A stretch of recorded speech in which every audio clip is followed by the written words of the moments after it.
Hey yo les mecs, c'est Zeta, j'espère que vous allez bien. On se retrouve pour une nouvelle vidéo pour la note de patch 6.30 que viennent de mettre en ligne Epic Games.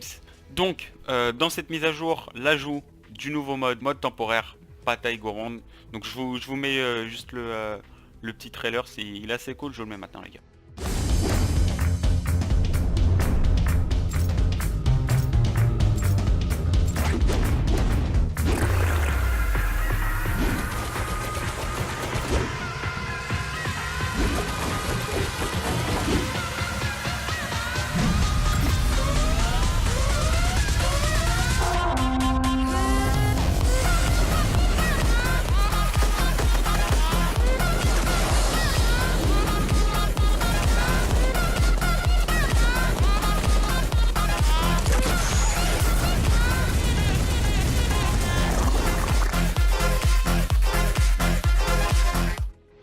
Alors j'espère que vous aurez aimé le trailer, en tout cas il était assez lourd.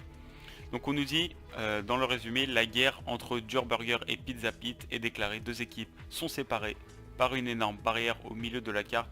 Construisez un fort pour défendre votre mascotte. Quand la barrière disparaît, allez détruire la mascotte adverse pour gagner la partie. Si je résume globalement, on va avoir deux mascottes, donc comme le montre le trailer. On va devoir les protéger au maximum. Et en fait ça va être, je pense là ça va vraiment être un mode de jeu où genre on va devoir bourriner les construits et tout.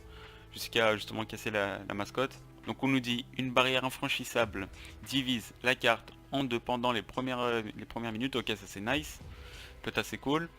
Chaque équipe dispose d'un restaurant en construction. Si la mascotte est détruite, l'équipe perd la partie, donc ça on s'en doutait. La collecte rapporte 100% de ressources supplémentaires. Ok, donc on aura x2 les gars, donc c'est à dire quand on va piocher un coup, ça fera l'équivalent de deux coups. Dans ce mode il n'y a pas d'armes ou d'objets explosifs. Ok, par contre dans le trailer il y en avait.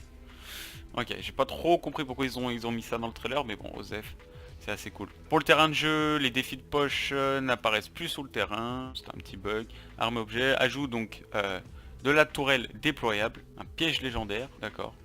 Moi, j'ai pas trop testé encore, je peux pas trop avoir d'avis dessus. Donc on peut la trouver dans les butins au sol, dans les ravitaillements, dans les distributeurs automatiques et les lamas de ravitaillement. Ok, donc on verra les gars, je pense qu'il y aura une petite vidéo avec. Munitions illimitées, mais la surchauffe si vous tirez trop. Donc on peut la placer que sur des sols. Elle peut être utilisée par n'importe quel joueur, ok.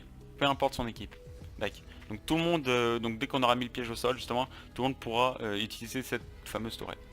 Donc voilà, correction des bugs, ajustement d'éjection des cartouches de fusil d'assaut, voilà, c'est vraiment des petits bugs assez transparents. Au niveau de la jouabilité, le taux d'apparition des quads à réaction a été augmenté de 50 à 100%, donc plus de mobilité. Les nombres des dégâts apparaissent désormais sur l'île des départs, ok. Donc ça c'est cool ça, c'est-à-dire qu'on va avoir une arme, on va tirer sur quelqu'un, on va voir les dommages qu'on met. Alors qu'avant on avait juste un petit hit, on n'avait pas de dégâts. Bon ça c'est cool. Voilà. Donc on va vraiment passer aussi sur la partie principale de cette mise à jour 6.30 qui est le planeur redéployable, donc qui vient d'être désactivé. Donc je m'explique. Le planeur redéployable c'est justement quand vous allez prendre la hauteur, vous allez sauter dans le vide, au lieu de justement prendre des dégâts de chute et mourir, le planeur s'activait. Donc il y a beaucoup de personnes de la communauté, je pense qu'il y a plus de personnes de la communauté qui étaient contre cet ajout. Donc du coup voilà, il vient d'être désactivé. Donc c'est honnêtement moi j'aimais bien. Après c'est vrai que quand on mettait un mec low et qu'il pouvait partir assez facilement, j'avoue que c'était assez cheaté quand même. Alors événement. Donc là, nouveau tournoi coupe éphémère, débrouille solo. Donc ça va être un tournoi en solo.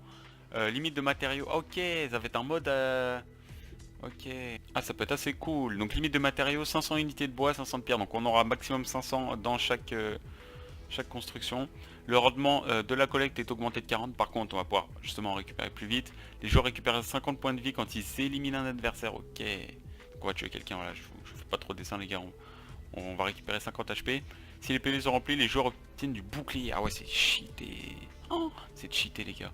Vous allez faire un kill, vous allez gagner 52 boucliers si vous êtes si vous êtes full HP les gars, c'est insane. Les horaires prennent désormais correctement en compte le changement d'heure, ok.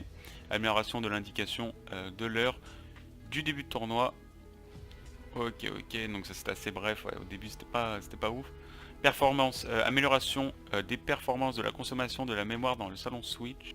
Optimisation des performances des animations. Elles se déroulent désormais dans une fenêtre de temps fixe.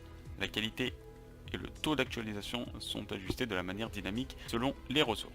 Optimisation du traitement et des effets de particules dont des correctifs pour les systèmes non visibles. Donc moi j'espère juste que dessus on va gagner des FPS, qu'on laguera un petit peu moins, ça peut être assez cool. Ok les mecs, du coup on va s'arrêter sur ça. J'espère que vous aurez aimé la vidéo. Donc j'ai détaillé assez brièvement voilà, la mise à jour. Je vous ai mis un petit peu les choses les plus importantes à retenir de cette mise à jour 6.30. N'oubliez pas de mettre un petit like les gars, je vous mettrai une petite image avec les choses à retenir les plus importantes de cette mise à jour.